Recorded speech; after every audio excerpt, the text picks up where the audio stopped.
Politics of the Gunpowder Empires. The overview. The objective is to compare and contrast the political practices of the three main gunpowder empires, the Ottoman, Safavid, and the Mughal empires. Contrast. The Safavid Empire was the only empire to have a Shiite state and ruler. The Mughal Empire was primarily Hindu and the Ottoman was Sunni. Established by Ismaili Savid, he declared the Safavid Empire to be a Shiite state. Despite his family's strong Sunni traditions, he proclaimed Shiite Islam the state religion of his empire in 1501 and tied his own beliefs into the cosmology of the faith. The Ottoman had a strong and developed navy. They had ports located on the northern Africa, which they used for trade and protection. Manned by Greek, Turkish, Albanian, and Tunisian sailors, they adopted firearms much quicker than the Safavid Empire, which gave them an advantage. They had a massive naval victory at the Battle of Lepanto. By 1770, Muslim merchants trading in the Yemeni port of Mocha were in charge of 15% in duties and fees. European traders, benefiting from long-standing trade agreements with the Ottoman Empire, paid little more than 3%. The Mughal Empire had a predominantly Hindu civilization. The Mughal Empire had a Muslim state rulers exercising dominion over most on India in the 16th and 17th centuries, in which there was a Hindu population, which caused much dilemmas in the empire.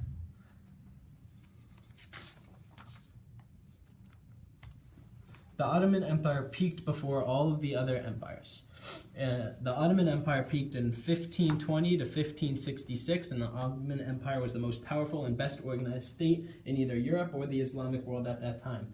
Later in 1587 to 1629, the region of the Shabab of the Great peaked during the Safavid Empire, and in 1556 and 1605, Akbar rules in Agra, which was the peak of the Mughal Empire.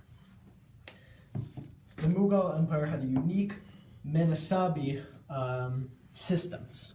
The Manasabi system of government was a unique structure that collected revenues for the empire while taxing the people fairly and maintaining a system of control of the Mansabadors, which were military officers. They collected revenues in return for pay and had to supply the empire with soldiers and horses. And everyone in the Ottoman military and Ismaili was exempt from taxes. The military class was made up of everyone who served in the military or bureaucracy and conserved in Ismaili. They were exempt from taxes and owed their well-being to the Sultan.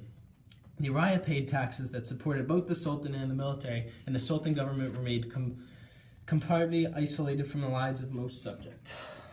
The Ottoman and Safavid had slave infantries. Within the Ottoman Empire, there were janissaries, which were an infantry of slave origin, armed with firearms and constituting the elite of the Ottoman army from the 15th century until the corps was abolished.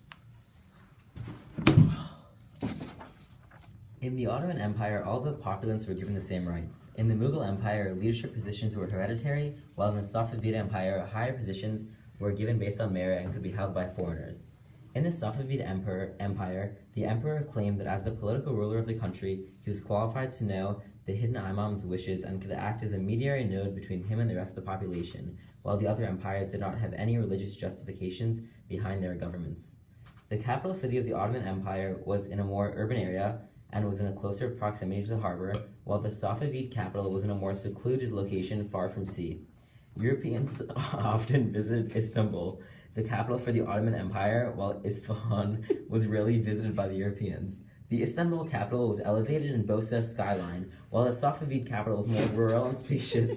Isfahan had enough room, specifically 5 football fields with room, outside of the ruler's castle for his entire army to play a game of polo. The Ottoman and Safavid empires ruled over primarily Muslim population, while the Mughal Empire ruled over majority Hindus, but with Muslims in power. This made the Mughal government difficult to run, considering not only did they have to conquer and organize their large state, but they also had to balance the Hindu and Muslim coexistence. The Ottoman and Mughal Empire offered perks to the high-ranking military officials. such as land grants and the ability to tax people living in those land grants, while the Safavid had no such rewards. Akbar of the Mughal Empire was the only ruler of the Gunpowder dynasties to be directly in charge of a court. He acted as the judge of what would be our modern-day Supreme Court.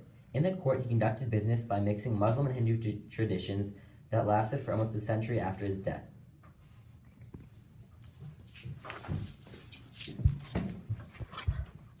Comparisons. All of the Gunpowder empires had strong rulers who ruled at their height. Suleiman the Magnificent was the most illustrious sultan ruling during the peak of the Ottoman Empire. He conquered Belgrade in 1521, expelled the Knights of the Hospital of St. John from the island of Rhodes the next year, and laid siege to Vienna in 1529, therefore significantly expanding the empire in the Balkans and eastern Mediterranean. Shah Abbas I was the most renowned ruler of the Safavid Empire. After trading control over the city of Baghdad with the Ottomans repeatedly, Shah Abbas I reorganized his military along European lines with the help of English advisors. In 1603, the Safavids recaptured Baghdad from the Ottomans. At the height of Abbas's power, the capital city of Isfahan was renowned for its stunning architecture, active cultural and religious life, and toleration of minority religions. Yet after Abbas's death in 1629, the Safavids began to decline military and financially. Akbar was the most illustrious sultan of the Mughal Empire in India. He expanded the empire and pursued a policy of conciliation with Hindus. He established a central administration of the state. Under his rule and those who followed him, all but the southern tip of India fell under Mughal rule. Akbar granted land revenues to military officers and government officials in return for their service. Rule under Akbar made the Mughal Empire probably the most prosperous empire of the 16th century. Each of the three Gunpowder empires was religiously tolerant in their own ways. In the Mughal Empire, Akbar tried to work with the Hindus and incorporate them into the increasingly large bureaucracy of the empire. He was religiously tolerant of both Hindus and Muslims, thus Akbar called his divine faith. In the Safavid Empire, the spread of Shiism, or the Islamic Shiite sector, was promoted and religiously tolerant, while in the Ottoman Empire, the Islamic Sunni sector was promoted and religiously tolerant, and Jews and Christians were considered people of the book. The Ottoman had a developed navy manned by Greek, Turkish, Algerian, and Tunisian sailors under the command of admiral from one of the North African ports, while the Safavid and Ottoman empires had not been developed yet. All empires conquered land. Each of these empires had success with their military by using new weapons like cannons and small firearms. These empires were called the Gunpowder empires due to the fact that their militaries were so strong and their conquests were mostly successful. The Ottoman Empire had expanded into southern and eastern Europe, the Middle East, and Africa, reaching its peak under the Sultan Suleiman the Magnificent.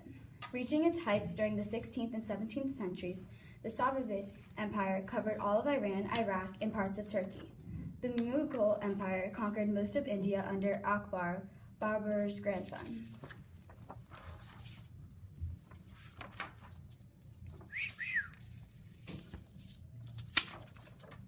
All empires focused on collecting taxes for revenue. In the Ottoman Empire, the Arai paid the taxes that supported the Sultan, the ruler, and the military, which is very important in the Gunpowder empires.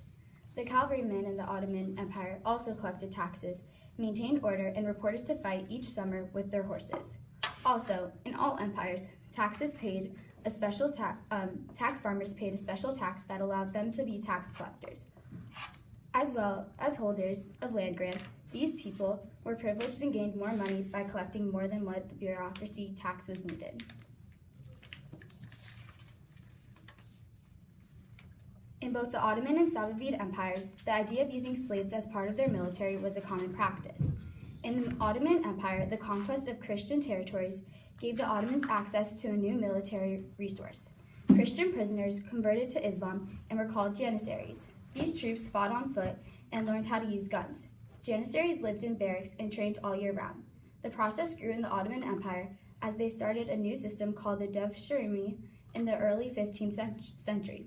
Here they would recruit children from the Christian villages in the Balkans, send them to Turkish families to learn the language, and then send them to the Sultan's palace for an education and military training. In the Safavid Empire, they experienced financial difficulty and were unable to find money to pay troops with firearms.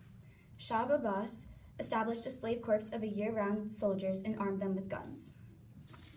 In the Mughal Empire, Akbar granted land revenues to military and government officials in return for their service. These were called mansabs, which were ranks that gave a certain amount of land based on their position in the military or government. The military class in the Ottoman Empire was called askeri. Members of this class were exempt from taxes. And this is a picture of the Janissaries. The review! There are many comparisons and contractions that unite and separate these three gunpowder empires through politics. The Safavid, Ottoman, and Mughal. We're excited. Contribution page. The end. The end.